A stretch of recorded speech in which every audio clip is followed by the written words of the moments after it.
Bonjour à tous, je vous souhaite la bienvenue dans ce nouvel épisode de podcast. Si je ne me trompe pas, il s'agit du 30e épisode. Si vous me rejoignez, merci beaucoup pour votre fidélité. Et si vous venez pour la première fois, bienvenue sur ma chaîne YouTube pleine de vidéos, de podcasts, de tutos, tricot, bijoux. J'ai fait des tutos YouTube, un tuto Xmind, enfin bref. Bienvenue ici. Alors aujourd'hui nous allons parler encore une fois principalement tricot, mais j'ai dit principalement parce qu'il va y avoir une toute petite partie bijoux. Voilà, et décor qui change à nouveau puisque je tente d'enregistrer en plein jour avec ma dernière qui fait sa sieste en haut, donc voilà, croisons les doigts pour que cela ne la réveille pas. Bon, c'est parti.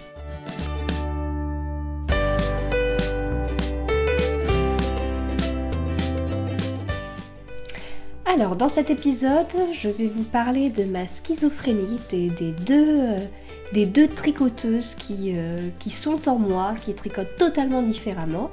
Donc voilà, ça, je vais vous en parler, mais pas tout de suite. D'abord, je vais vous parler de mes projets finis.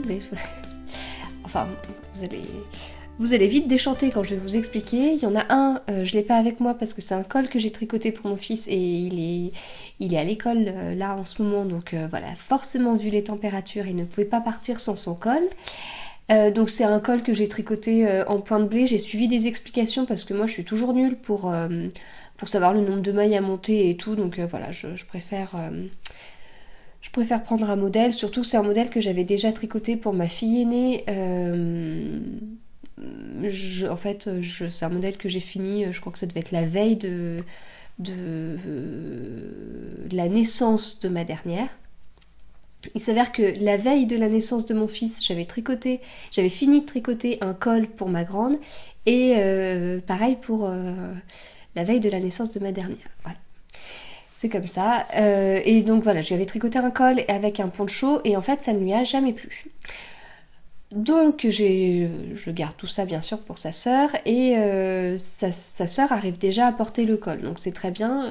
On a refait le point il n'y a pas longtemps quand il a commencé à faire assez froid sur les cols, les bonnets et tout, voir ce qui allait, voir ce qui allait pas et voir ce qu'il fallait que je fasse. Et au final, il manquait un col pour mon fils parce que les cols que j'avais fait les années d'avant ont mal vieilli, enfin voilà, ils sont un peu déformés. Enfin, il y en a un qui a mal vieilli et il y en a un où j'avais pas suivi d'explications, j'avais fait ça comme ça en fonction d'un modèle de bonnet que j'aimais bien et au final, voilà, il est un peu large, donc ça fait un col comme ça, ce qui ne sert strictement à rien, quoi. Enfin, donc voilà, c'est pour ça que je lui ai fait un col en point de blé sur un modèle que je connaissais. J'ai tricoté ça dans une ancienne qualité fil d'art qui s'appelait Kadisha. Voilà, j'avais quelques restes de pelotes de cette qualité parce que mes restes d'anciennes fil d'art, on peut pas dire que j'en ai quelques, je peux pas dire que j'ai quelques pelotes parce que j'en ai énormément, mais là, voilà, cette qualité, j'en avais juste un petit peu, donc voilà, de quoi faire le col. Il est content, ça lui va. Après, est-ce que ça ira encore l'année prochaine? Est-ce qu'il va pas trop se détendre? J'en suis pas sûre à 100% parce que je l'ai fini jeudi dernier. Je sais plus. Enfin, si ça doit être ça, je l'ai fini jeudi dernier ou vendredi et je trouve que déjà c'est un peu moins serré, donc voilà. Enfin, moi j'aimerais un col j'aimerais qu'il mette son col et puis une fois que c'est mis, ça reste comme ça, serré bien. Et là, ça peut être serré si on l'arrange un petit peu, quoi. Donc là, par exemple, ce midi, quand il a mis son col, c'était un peu lâche, donc voilà, donc à surveiller. Bref, oui, enfin d'ailleurs si vous avez aussi des soucis de col, parce que enfin moi je suis pas pour les écharpes avec tout ce qu'on entend, et de toute façon dans certaines écoles les écharpes sont carrément interdites, mais si vous avez déjà eu ces soucis et que vous les avez résolus avec un super modèle de col qui tient bien comme il faut, où on arrive bien à passer la tête. Mon fils a quand même une tête, je pense, un petit peu plus grosse que la moyenne, donc si vous avez trouvé une solution, je suis preneuse. Et si possible par un col en aiguille 2,5 aussi. Hein. Voilà. Le deuxième projet terminé que je voulais vous montrer, c'est un projet que j'avais déjà terminé la dernière fois, c'est le gilet Caretta que j'ai testé pour Mylène Folie Ordinaire. Donc là je vous en parle rapidement. Donc le podcast sort jeudi soir et normalement le modèle sort demain. Donc je vous montre ça très rapidement, mais comme d'habitude je vais faire une vidéo dédiée qui sera en ligne, croisons les doigts, qui sera en ligne le jour de la sortie du modèle. Donc rapidement, le gilet Caretta. Voilà, c'est donc un gilet avec un superbe point vague. Donc les manches sont en jersey en droit. Donc le devant est composé du point vague des deux côtés, vraiment en symétrie. Hein. Et ça se finit par du jersey en vert. Et de l'autre côté, on a que du jersey en vert sur le dos. Et il y a des côtes torse au bout des manches, en bas, en haut. Et il a le super avantage, ce gilet, d'être tricoté d'une traite, quoi. Donc voilà, une fois qu'on a fini le corps ou les manches selon l'ordre dans lequel vous faites vos petites affaires, une fois qu'on a fini, on a les boutons à coudre. Bon, il y a plusieurs boutons, mais on a les boutons à coudre et puis après, voilà, c'est terminé, prêt à être porté. Donc ça c'est vraiment top. Le point de vague, moi j'en suis totalement fan. Je crois que c'est le châle Rheinlust de Mélanie Berg qui a ce point là et en fait ça m'a juste donné envie de faire le châle parce que je crois que je vais pas pouvoir m'arrêter à ce gilet pour ce point là. C'est trop beau quoi. Voilà, moi il y a juste un inconvénient que sur ce gilet, c'est qu'en fait je ne peux pas le fermer. Si je peux le fermer, mais si je le ferme, on a l'impression que je suis, vous savez, un rôti de bœuf avec tous les fils, voilà, toute la ficelle autour, ça fait un peu ça. Voilà. Donc c'est un gilet que je vais quand même porter parce que déjà, j'adore la couleur de cette Nord de Drops. Là, ce vert, il est juste trop beau.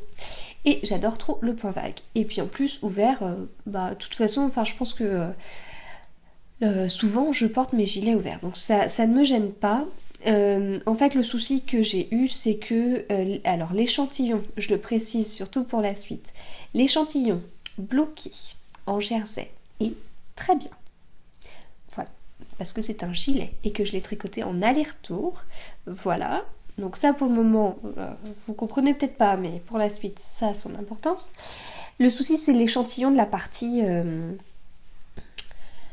de cette partie là, de la partie des points vagues. Donc voilà, on n'a pas eu tout le souci, loin de là, hein. Mais comme je vous dis, moi ça m'empêche pas du tout de le porter et il était tellement hyper agréable à faire, que voilà, je le porterai vraiment avec grand plaisir. Voilà pour ce projet terminé. On va passer ensuite aux encours. Mes encours, si vous arrivez à suivre mes encours, c'est que vous êtes vraiment doués. J'en ai 4. Le premier, c'est le Manzo qui est totalement de côté. Le deuxième, c'est mon châle Mindering Shawl avec de la brioche que je n'ai pas du tout touché ce coup-ci. Le troisième encours, c'est le pull boule boulé que je tricote pour Mylène, à qui je fais des coucous. Donc son pseudo c'est Milou Pépé, son podcast c'est le même pseudo, hein. Voilà. Bon, et en fait je suis en train de me battre avec les fils parce que j'ai fait des gros nœuds, j'ai deux plots.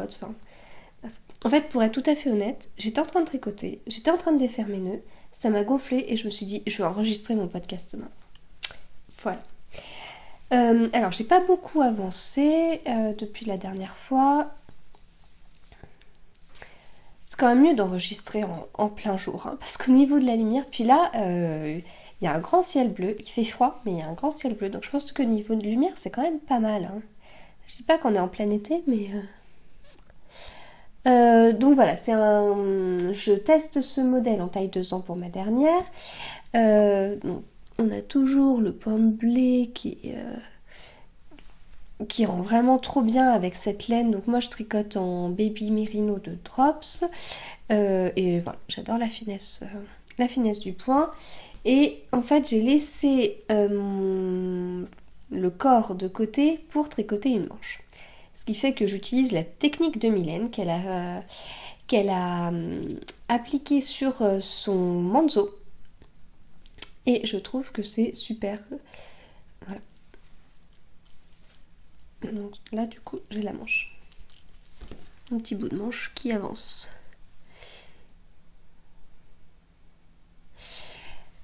En fait oui, je reprends. Je voulais avancer, je voulais passer à la manche pour voilà, pouvoir avancer un petit peu parce que enfin, j'aime beaucoup faire le point de blé, mais voilà, ça me permettait de changer un petit peu. À la base, c'était dans cet objectif-là, et au final, vu mon dernier en cours où j'ai plein de choses à vous dire, c'est pas plus mal que j'ai fait comme ça, d'avoir fait comme ça, parce que j'ai pu récupérer mon aiguille, l'aiguille du corps qui était en 3,25 pour pouvoir avancer mon autre en cours, et comme là j'utilise des 23 cm, voilà. Je passe donc à mon 4e en cours. Il y en a des choses à dire sur celui-là. Beaucoup de choses à dire. Donc, il s'agit du pull Threipnir. J'ai regardé sur internet comment ça se prononçait. Je ne sais pas si je retranscris exactement comme la prononciation que j'ai entendue, mais... donc c'est un pull d'Isoldati que je tricote dans le cadre du cal nordique organisé par Anna de Elang avec Anna, puisque c'est un pull en jacquard. Voilà, je le tricote avec les superbes laines de Madeleine et Philibert. Je vous en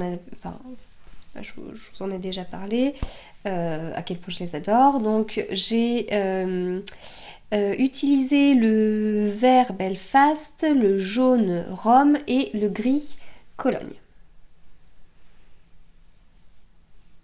Et je suis toujours aussi fan de ce dessin. Enfin, fan de jacquard, je pense que c'est bon, vous l'avez compris. Mais il y a des motifs avec lesquels enfin, des motifs que j'apprécie plus ou moins, quoi. Et celui-là, il m'avait vraiment tapé dans l'œil quand il est sorti cet été. Voilà, comme des plumes, en fait, enfin, ou des feuilles. Enfin. Bref, donc, depuis la dernière fois, le motif est terminé. Voilà. Je vous avais parlé de la construction qui était assez particulière parce qu'en fait je m'attendais à commencer par le col, alors qu'en fait non, pour faire le col il faudra relever des mailles, et en fait on commence par faire des rangs raccourcis d'une manière un peu particulière. Donc j'ai eu un commentaire et vraiment je vous en remercie. Enfin, voilà, je trouve que c'est hyper sympa de pouvoir avoir ce style d'échange, et je vous avais décrit la manière de faire pour ces rangs raccourcis, et donc on m'a dit que ça s'appelait des rangs raccourcis à la japonaise. Je suis pas sûre de bien utiliser le nom, mais en tout cas voilà, c'est certainement plus parlant que les explications que je vous avais données, et puis c'est toujours intéressant de savoir. J'ai pas encore eu le temps, mais j'aimerais bien aller voir des vidéos pour approfondir un peu le sujet de cette manière de faire des rangs raccourcis. Et donc voilà, là c'est le devant, donc, qui est un peu plus court que le dos où il y a eu des rangs raccourcis avant de faire tout le motif. Et ensuite, une fois qu'on a fini le motif, en fait on fait à nouveau des rangs raccourcis dans le dos de la même façon. Voilà, ce qui fait que par rapport aux emmanchures, là, il y a plus de rangs dans le dos que ce qu'il peut y avoir sur le devant. Ouais, bon, c'est pas flagrant à la vidéo, mais faites-moi confiance. Voilà, donc normalement, une fois que je séparais les manches et que j'arrivais au corps, ça allait rouler et pas de soucis. En quelques jours, le corps allait être plié. Voilà. Sauf que je vous avais dit la dernière fois que j'étais pas hyper sûre de la taille. En fait, j'étais assez étonnée de ce modèle qui propose énormément de tailles, 12-13 je crois, et mais des tailles plutôt décalées vers grande taille. C'est-à-dire que moi, si je regarde la taille que je suis censée faire, je suis entre la première et la deuxième taille. Or, je suis pas quelqu'un qui porte du 34. Hein. C'était pas le cas avant d'avoir les enfants. Je peux vous dire que maintenant que j'ai eu 3 enfants, c'est encore moins le cas qu'avant. Donc, j'étais un peu étonnée de ça. En plus, le modèle, la photo du modèle est montrée avec une aisance positive de 10 cm. Ce que je trouve énorme, surtout pour quelqu'un qui n'apprécie pas... Enfin, c'est pas que j'apprécie pas, mais c'est que je suis pas du style à porter énormément de pulls boxy. Voilà. Le pull que je porte aujourd'hui, qui est un pull du commerce, contredit tout ce que je dis, parce que non seulement il est boxy, et en plus il est très court, ce qui n'est pas du tout mon style normalement, et pourtant c'est un pull que j'adore. Mais sinon, voilà, je suis pas trop du style à porter des pulls boxy, pas trop moulant non plus, mais voilà. Et là, il s'avère qu'avec 10 cm d'aisance positive, bah, c'est quand même un pull qui est pas boxy au sens boxy de Rory Locatelli, mais voilà, c'est quand même pas mal. Et quand j'ai vu le modèle, j'étais tellement je sais pas, attirée par ce motif de jacquard que je me suis pas rendu compte que ça bâillait un peu sous les bras et que c'était un peu large sur la photo du modèle, quoi. Voilà. J'ai fait mon échantillon. L'échantillon en jersey en droit, en aller-retour, correspondait parfaitement à l'échantillon. Et après blocage, bien sûr, parce que je fais les choses bien, malgré ce qu'on peut penser par la suite. L'échantillon était ok. Je commence à tricoter en aller-retour et j'attends d'avoir quelques centimètres, je sais pas, 3-4 cm sous les manches pour essayer, et là, catastrophe. Donc déjà j'avais choisi de faire la deuxième taille, ce qui est complètement une erreur avec tout ce que je vous dis, enfin je comprends toujours pas pourquoi j'ai pris cette décision, mais c'est pas grave. Voilà, c'était trop large. Mais le col était hyper bien, enfin le col là il va très bien. Alors on verra après le blocage, j'arrive pas, enfin j'ai pas bien pris, j'ai pas tout noté, et du coup je me souviens pas si la soque de Madeleine et Philibert bouge beaucoup au blocage, mais franchement enfin le haut c'était nickel. Alors qu'on monte pas le même nombre de mailles selon la première taille et la deuxième taille, et il doit y avoir du coup un motif de plus, voire 2 motifs de plus sur la deuxième taille par rapport à la première. Mais voilà, le haut était très bien. Mais le bas ça n'allait pas du tout. J'ai plusieurs explications parce que j'ai quand même réfléchi malgré ça, et j'ai plusieurs explications. Déjà le jacquard, c'est je fais quand même attention à ma tension, mais je tricote, enfin je vous ai expliqué, je tricote avec quand j'ai, enfin à la fois, enfin je tricote avec un fil dans chaque main, ce qui fait que je tricote pas en 100% méthode continentale, et ensuite c'est pas des rangs que je fais en tournant à toute vitesse, hein, il y a quand même un motif à respecter, donc voilà, je prends mon temps, et c'est pas quelque chose d'aussi fluide que du tricot jersey en rond. Voilà. Ensuite, il y a eu la partie des rangs raccourcis. Des rangs raccourcis, c'est des rangs qu'on tricote plus courts, donc c'est des allers-retours. Les mailles en vert, je les fais avec la méthode continentale, mais je mets beaucoup plus de temps que les mailles en droit, ce qui fait que je serre quand même plus que ce que je peux serrer ma maille en droit en méthode continentale. Donc mon aller-retour est globalement plus serré. Un échantillon, je le fais en aller-retour. Donc c'est quelque chose de plus serré que le tricot en rond. Normalement tout ça c'est des choses que je savais, hein, et que j'étais censée avoir pris en compte. Sauf que comme je vous dis là ça n'allait pas du tout. Donc quand je me suis aperçue que ça n'allait pas, j'ai détricoté, j'ai réfléchi, parce que j'avais pas envie de détricoter une autre fois, vous comprenez bien. J'ai réfléchi, j'ai enlevé, enfin je suis passée à des aiguilles 3,25 alors que je tricotais en 3,5. Alors ça aurait pu faire une démarcation, sauf que en fait c'est plutôt le fait d'avoir tricoté à partir de ce moment-là. Là en bas c'était beaucoup plus lâche, j'avais pas du tout la même tension que là, c'était visible. Donc passer à des 3,25, bon, si on regarde vraiment de très très près, on peut le voir, je pense, par rapport à la hauteur de la maille.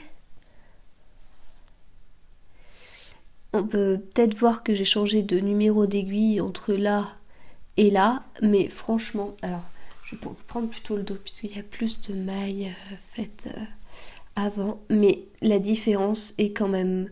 Donc là c'est 3,5 et là c'est 3,25. La différence est quand même très faible par rapport à si j'avais conservé les 3,5 jusqu'au bout. Donc je suis passée en 3,25, j'ai fait des diminutions. Alors déjà, normalement, il fallait monter 8 mailles sous chaque emmanchure, de chaque côté. Donc ça fait plus 16 mailles. Et après, voilà, on tricotait droit. Donc moi, j'ai enlevé ces 16 mailles. J'ai fait en plus des diminutions parce que je voyais bien que ça suffirait pas. Et j'ai peut-être enlevé, je sais pas,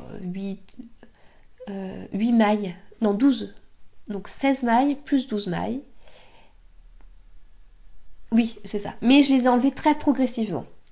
Et je fais 4 cm, du coup, sous les emmanchures. Et du coup, à nouveau, ça n'allait pas.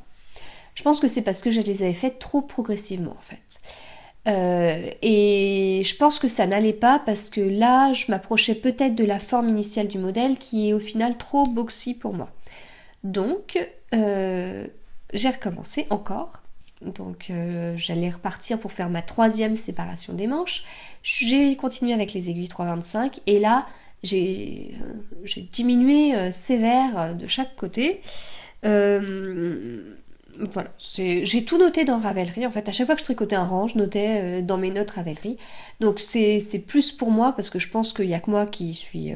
Enfin, il y a que moi. Enfin, j'espère pas qu'il y ait que moi, mais je pense faire partie de la plus schizophrène de nous toutes, hein, d'avoir autant de problèmes, de différences de tension entre l'aller-retour et tricot en rond en méthode continentale. Mais voilà, j'ai vraiment diminué sec, ce qui fait que mon pull a une forme pas très jolie, mais... bon, ça va, vous voyez pas trop. En fait, c'est qu'après là... Ah, j'ai aussi enlevé une diminution, la dernière diminution, là, avant la séparation. Là, en fait, ça fait un truc comme ça, quoi. Voilà, alors si on voit un pull, c'est pas illogique, hein, sauf que c'est quelque chose qui se fait naturellement, que moi, je l'ai vraiment imposé pour partir après, là, avec... voilà, quelque chose de mieux. Donc, je l'ai réessayé, vous pensez bien. Ça me paraît pas mal. J'ai eu presque peur que ce soit trop serré. Je suis vraiment jamais satisfaite. Mais, en fait, ça va. Voilà. Après, ça va parce que je veux quelque chose de serré, mais pas trop serré. Je compte sur le fait que ça se détende un tout petit peu quand même au blocage. Mais non, globalement, c'est pas trop mal, quoi. Voilà. Donc j'ai fait tous ces détricotages en plein match de Knit-Itch. Je suis vraiment folle puisque le détricotage ne compte pas. Mais en fait, ça va vite après de tricoter en rond en méthode continentale. Et donc on en vient à mon gros souci qui est depuis que je tricote en méthode continentale, c'est-à-dire depuis 1 an, je tricote de plus en plus vite. J'apprécie de tricoter en rond, enfin je veux dire après le jacquard qui était hyper intéressant, mais bien sûr un petit peu plus lent, enfin on voyait un petit peu moins, enfin de toute façon quand je tricote du jacquard en même temps je tricote, enfin je prends pas de recul sur ce que je fais, je tricote tête baissée, ce qui est un défaut, hein, parce que ça se trouve je vais prendre du recul et m'apercevoir que j'ai fait 50 000 erreurs, mais voilà, bon, je tricote un peu comme ça, donc en fait c'est vrai que j'avance pas mais je me rends pas trop compte, mais c'est quand même agréable après avoir fait cette partie là que j'aime bien, passer à un truc qui va à toute vitesse, enfin même moi ça me fait, j'ai l'impression de me défouler, quoi. Mais donc je vais de plus en plus vite, mais je tricote donc de plus en plus lâche. Et en fait, si je prends enfin du recul et que je me pose enfin des questions sur les erreurs que je peux faire, je m'aperçois que la plupart des pulls que j'ai tricotés depuis que je suis passée en méthode continentale, la plupart des fois, enfin il y a peut-être un ou deux cas où j'ai pas eu de soucis, sinon je dois détricoter. Donc la dernière fois c'était la marinière moderne, la dernière fois c'était il n'y a pas si longtemps quand même, hein. Il y avait la marinière moderne, mais début janvier, je crois que c'est début janvier que j'avais tricoté le Lighthouse. Donc là c'est un pull qui se tricotait du bas vers le haut, et c'est pareil, j'avais fait un premier jet de 10-12 cm, c'était trop large, donc il avait fallu recommencer. Alors le Nightscape de Rory Locatelli, elle est bien parce que c'est un pull avec des torsades, donc voilà, ça fausse un petit peu ce souci, on va dire. C'est pas du jersey d'un coup comme ça, mais voilà. Il me semblait qu'il y avait encore un autre pull. Le herbarium, il y a des motifs dedans, donc devant, donc bon, pas trop de soucis. En même temps, le herbarium et le Cinecittà, j'arrive pas à me rappeler. Je pense que ça allait parce que je m'en serais quand même. Ouais. Bon, en tout cas, il va falloir que je trouve une solution. Donc sur les gilets, comme je dis, il n'y a pas de souci, c'est de l'aller-retour. Mes mailles en verre, je les tricote plus serrées, donc j'étais passée à la méthode continentale sur les mailles en verre, sauf que quand je vois le souci que j'ai et que j'ai pas vraiment gagné en vitesse parce que j'ai eu du mal à m'y mettre à la à la maille en verre, je me suis dit que je repasse à, j'ai envie de dire l'ancienne méthode, mais c'est mon ancienne méthode, hein, de maille en verre pour ne pas avoir de soucis de tension, au moins sur les gilets comme ça, c'est bon. Mais sur les pulls, c'est quand même vraiment problématique. Et comme je vous dis, c'est au point où je tricote en aller-retour. Ça se voit quoi. Vraiment, il y a des mailles assez régulières. Et je me mets à tricoter en rond et la maille est vraiment déformée. Donc soit j'utilise cette solution de changer mon numéro d'aiguille, soit je sais pas. Parce que, même si je change le numéro d'aiguille, j'en sais rien. En tout cas, si vous avez ce souci, ça m'intéresse, mais quand on me connaît, on sait l'importance que j'accorde aux échantillons, hein, de manière vraiment générale, et je trouve que un échantillon, s'il est bien fait, s'il est bien construit, on peut s'en servir pour pouvoir faire quelque chose de plus grand. Voilà, quelque chose. Là, en l'occurrence, un pull, voilà, je suis tout à fait convaincue. Donc, je sais qu'il peut y avoir quelques erreurs, quelques petites différences quand on passe d'un échantillon à quelque chose de plus gros. Mais si l'échantillon est bien fait, normalement, la différence est assez minime, ou voilà, on parle de marge d'erreur, d'intervalle de confiance, voilà, tous ces trucs-là. Sauf que là, j'ai l'impression de faire un échantillon de carottes pour pouvoir prédire des pommes de terre, quoi. Voilà, forcément, ça peut pas coller. Donc voilà, ça m'agace. Après, faire un échantillon en rond, dans ces cas-là, si je veux vraiment bien faire les choses, si je dois faire un échantillon en rond, ça veut dire on parle d'échantillon, donc c'est quand même quelque chose de plus petit. Donc je pourrais faire un échantillon par exemple avec des 23 cm. Sauf que je suis convaincue que je n'ai pas la même tension en 23 cm qu'avec un câble de 60 ou de 80. Alors là, la différence est peut-être que le câble de 23, c'est intermédiaire entre de l'aller-retour et un câble de 60 et 80, mais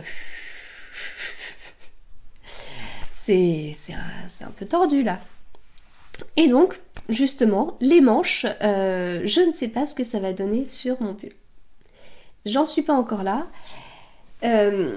Alors, j'ai comparé avec le nombre de mailles de la marinière moderne, que j'ai aussi tricoté en 3,25 parce que j'avais aussi des soucis de tension et qu'il a aussi fallu que je détricote. Sauf que là, je crois que j'avais détricoté depuis le début. Non, quand même pas. Oh, je sais plus. Et en fait, le nombre de mailles au niveau des manches me paraît bien plus élevé de mémoire sur ce pull que sur la marinière moderne. Et en plus, là, comme je vous dis, normalement, il y avait 8 mailles à ajouter à l'emmanchure. Alors moi, j'ai diminué de je sais pas combien. Je crois que j'ai diminué, ça représente plus de 40 mailles par rapport à la taille que je tricote. Et donc je suis bien en dessous même de la plus petite taille au niveau du nombre de mailles du corps. Je crois que je dois être à plus de 30 mailles de différence par rapport à la plus petite taille. Donc j'ai vraiment changé le modèle, mais d'une manière assez agressive, puisque je suis pas designeuse de pull femme, et voilà, c'est pas très joli, mais c'est sous les bras, ça se verra. Donc là, du coup, j'avais normalement 8 mailles en plus, et après, normalement, une fois qu'on a nos mailles de la manche, on vient relever 10 mailles sous les bras. Donc il me manquera au moins 10 mailles. Sauf que je suis pas convaincue de les ajouter en fait. Je vais peut-être en ajouter 2, l'histoire de pas avoir de trous quand je tricoterai en rond. Mais 10 mailles, enfin... Et même en ajoutant 2 mailles, ça se trouve, ça va encore être trop large pour les manches. Et puis si j'ai fait un pull un peu ajusté et que je me retrouve avec des manches vachement bouffantes, ça va pas trop me plaire. Donc voilà. Hein, mais l'avantage c'est que pour les manches, ça ira plus vite pour avoir 4 cm. J'aurai quand même beaucoup moins de mailles que sur le corps. Mais bon, je suis embêtée, je suis un peu agacée de moi-même en fait, de faire les mêmes erreurs, de pas retenir de mes erreurs. Je sais pas, il faudrait que je tricote tout le temps des pulls, et encore le dernier était il y a pas si loin, donc enfin je sais pas. Ou alors c'est tricoter tout le temps les mêmes qualités. Comme ça, je fais mon échantillon direct sur un pull que j'ai déjà tricoté, et puis c'est ce que j'ai en tête, un modèle de jacquard que j'aimerais bien faire, un autre modèle de jacquard où je suis quasiment prête à passer ma commande, ce qui est hyper intelligent puisque samedi je vais au CSF, hein, et que j'ai pas du tout, ce serait une commande sur Calidou, donc c'est pas du tout prévu dans mon budget CSF, donc bref. Mais comme ce serait avec de la Népal que j'ai déjà tricoté pour le Lighthouse, je me dis là, voilà, j'avais eu des soucis pour le Lighthouse, mais c'est pas grave, je mesure mon échantillon sur le Lighthouse et je pars peut-être avec moins de soucis. Bon, en tout cas, ça, enfin, avant de finir, il y a aussi la solution qui serait de tricoter comme avant. Comme ça j'ai plus de soucis de tension, sauf que j'ai pris trop goût à la méthode continentale. Voilà, je sais que c'est une méthode, enfin j'ai déjà entendu pas mal de critiques sur cette méthode que je trouvais pas toutes justifiées. Moi quand j'en ai entendu parler, donc c'était via Liz Taylor avec les vidéos qu'elle a faites sur sa chaîne YouTube, et en fait, l'avantage que je voyais à cette méthode au début, c'était de gagner en vitesse de tricot. Donc je suis d'accord que le tricot, c'est pas... Enfin, on n'est pas sur un concours de vitesse. La dernière fois, je vous disais, on n'est pas sur un concours d'envers de tricot. Bah là, je vous dis, on n'est pas sur un concours de vitesse. Je suis d'accord. Sauf que si on vous dit, en 1 heure, en méthode continentale, vous pouvez faire X centimètres, et avec l'autre méthode, vous faites ce nombre de centimètres divisé par 2, bah, enfin... je pense que, voilà, on n'est pas... Je pense pas que on soit très nombreuses à être toute la journée jusqu'au soir à tricoter chez soi, à pas sortir, etc. Donc si on peut être plus efficace en 1 heure de tricot, bah c'est quand même tentant. Donc voilà, moi c'était ce qui m'avait attirée, et en plus c'était une période où j'étais prête à changer de méthode. C'est-à-dire que là maintenant, avec 4 ans en cours, si on me dit ça te dirait de changer de méthode de tricot, non, non, pas pour le moment. J'ai 4 ans en cours, j'ai 10 millions de projets, donc non. Mais il y a 1 an, si, il y a 1 an, j'avais pas forcément de projet en tête. Donc voilà, c'était, j'avais pas autant de projets en tête, et voilà, le challenge me paraissait vraiment intéressant. Ensuite, l'avantage que j'ai trouvé à la méthode continentale, c'est la diminution des douleurs, en fait. Quand je tricotais longtemps avec la méthode de tricot avec la main droite, j'avais beaucoup de douleurs dans les épaules qui ont vraiment disparu avec la méthode continentale. Donc je peux tricoter de manière plus confortable plus longtemps. Donc je peux tricoter plus en un temps équivalent, et en plus je peux tricoter plus longtemps sans avoir mal. Voilà, donc c'est peut-être bête, c'est peut-être un effet de mode comme on peut entendre, mais je vous avoue que moi je trouve ça assez intéressant quand même. Voilà. Après c'est encore une fois une question, enfin là je vous partage mon point de vue, mais c'est une question de goût. Je pense que ça prend pas de la même façon avec tout le monde, et c'est possible aussi que la méthode continentale apporte des douleurs que d'autres n'avaient pas du tout avant. Enfin voilà, hein, c'est encore une fois pareil, on est tous différents, le tout c'est de trouver la meilleure, méthode qui est possible pour chacun, enfin voilà. Bref, donc si vous avez vous aussi, si vous êtes passé à la méthode continentale et que vous aussi vous avez eu des soucis de tension, ça m'intéresse, hein. Comment faites-vous vos échantillons? Avez-vous fait des modèles mathématiques qui comparent votre échantillon en aller-retour versus votre échantillon en rond et trouver une petite formule? Je vous avoue que j'y ai pensé quand même à faire quelque chose comme ça. Voilà, donc tout ça m'intéresse.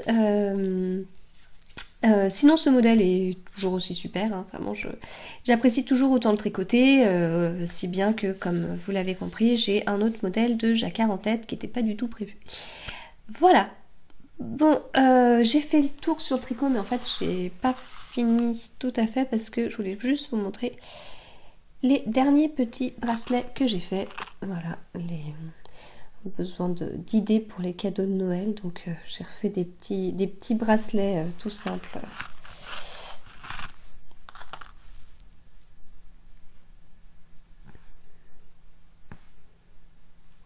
Voilà, et alors celui-là j'aimais bien parce qu'en fait les perles c'est que des perles noires, donc là des perles Miyuki, là les rondes c'est des perles Swarovski, et en fait les perles Swarovski sont encadrées par des petites perles à facettes qui captent la lumière. Voilà, donc j'en ai fait d'autres, mais je suis surtout contente d'avoir retrouvé de la motivation pour les bijoux. J'ai commandé de quoi faire des créoles aussi, parce que j'avais acheté cet été à Pornic, dans une petite boutique, des superbes perles pour faire des créoles. Sauf que les perles attendent que j'achète les créoles, quoi. Donc voilà, la commande est passée, je devrais bientôt les recevoir. Donc voilà, je referme pas tout à fait la parenthèse motivation bijoux. Voilà, c'est tout ce que j'avais à vous dire. Je vous souhaite bon tricot, bonne couture et tout, et puis moi je vous dis à la semaine prochaine.